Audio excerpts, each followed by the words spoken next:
ദൈവവചന ചിന്തകൾ കേൾക്കുന്ന എല്ലാ മാന്യ ശ്രോതാക്കൾക്കും ക്രിസ്തീയ വന്ദനം.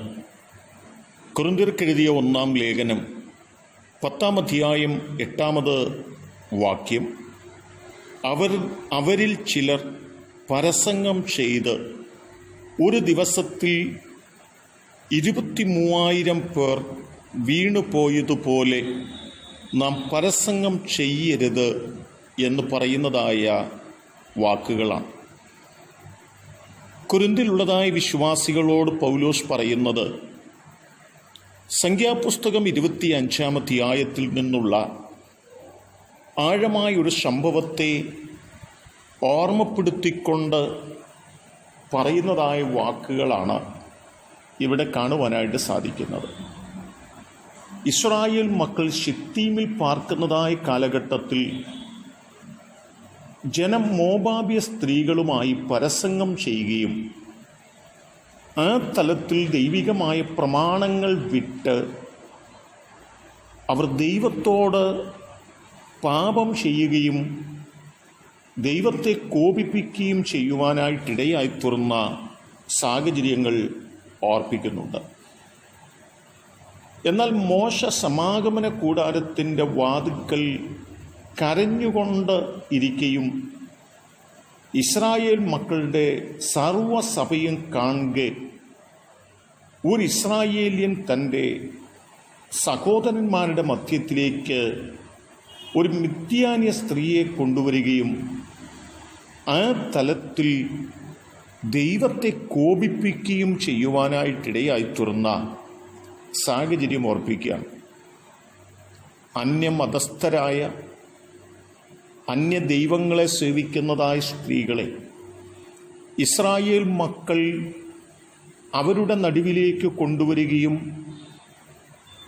അവരോട് പരസംഗം ചെയ്ത് ദൈവത്തെ വിട്ട് മാറുകയും ചെയ്തു എന്നും അതു നിമിത്തം ബാധ ഇസ്രായേൽ മക്കളെ വിട്ട് മാറി ബാധ കൊണ്ട് മരിച്ചുപോയവരുടെ എണ്ണം അവിടെ ഓർപ്പിക്കുന്നു.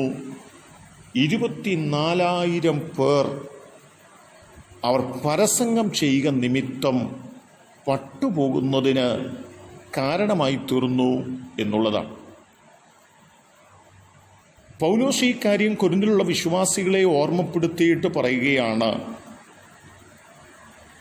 അവർ ജീവിച്ചതുപോലെ അവർ ചെയ്തതുപോലെ നിങ്ങൾ പരസംഗം ചെയ്ത് ദൈവത്തിങ്കൽ നിന്നകന്നു പോവുകയും പാപം ചെയ്ത് ദൈവത്തിൻ്റെ കോപം നിങ്ങളുടെ മേൽ കടന്നു വരികയും നിങ്ങൾ വലിയ നാശത്തിലേക്ക് കടന്നു പോകുന്നതിനിടയായിത്തീരുകയും ചെയ്യാതിരിക്കേണ്ടതിന് നിങ്ങൾ നിങ്ങളെ തന്നെ ശുദ്ധീകരിച്ചുകൊണ്ട് ദൈവത്തിൻ്റെ സന്നിധിയിൽ വിശ്വസ്തയോടും പരമാർത്ഥതയോടും കൂടെ ജീവിപ്പാൻ വേണ്ടി നിങ്ങളെ സമർപ്പിക്കണം എന്നുള്ളതായി പദമാണ്.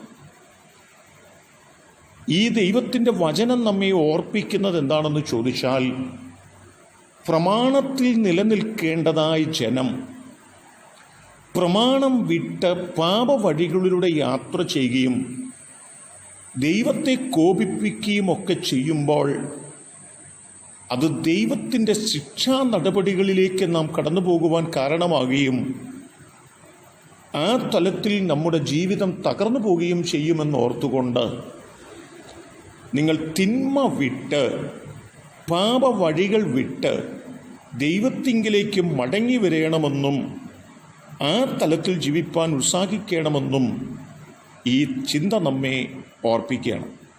ആ ഒരു അനുഭവത്തിലേക്ക് നമുക്ക് കടന്നു വരാം. ദൈവത്തിനു വേണ്ടി വിശ്വസ്തയോടെ നിൽക്കാൻ നമ്മെ സമർപ്പിക്കാം. അതിന് ദൈവം നമ്മെ എല്ലാവരെയും സഹായിക്കട്ടെ. സ്നേഹമുള്ള ഞങ്ങളുടെ ദൈവമേ, ഞങ്ങൾ ദൈവത്തിൻ്റെ പ്രമാണം വിട്ട് പാപം ചെയ്ത് തിന്മ പ്രവർത്തിച്ച് നാശത്തിലേക്ക് പോകുന്നവരായിട്ടല്ല, ഞങ്ങളെ തന്നെ ദൈവത്തിൻ്റെ സന്നിധിയിൽ പരമാർത്ഥതയോടെ സമർപ്പിച്ച് ഏറ്റുപറഞ്ഞ് പ്രാർത്ഥിക്കേണ്ട മണ്ഡലങ്ങളിൽ ഏറ്റുപറഞ്ഞ് പ്രാർത്ഥിച്ച്, കുറ്റങ്ങൾ ഏറ്റുപറഞ്ഞ് പ്രാർത്ഥിച്ച് വിശ്വസ്തയോടെ ജീവിപ്പാൻ ഞങ്ങളെ സഹായിക്കണം. ദൈവം നന്മ ചെയ്യുന്നതോട് സ്തോത്രം. യേശു കർത്താവിൻ നാമത്തിൽ തന്നെ ആമേൻ.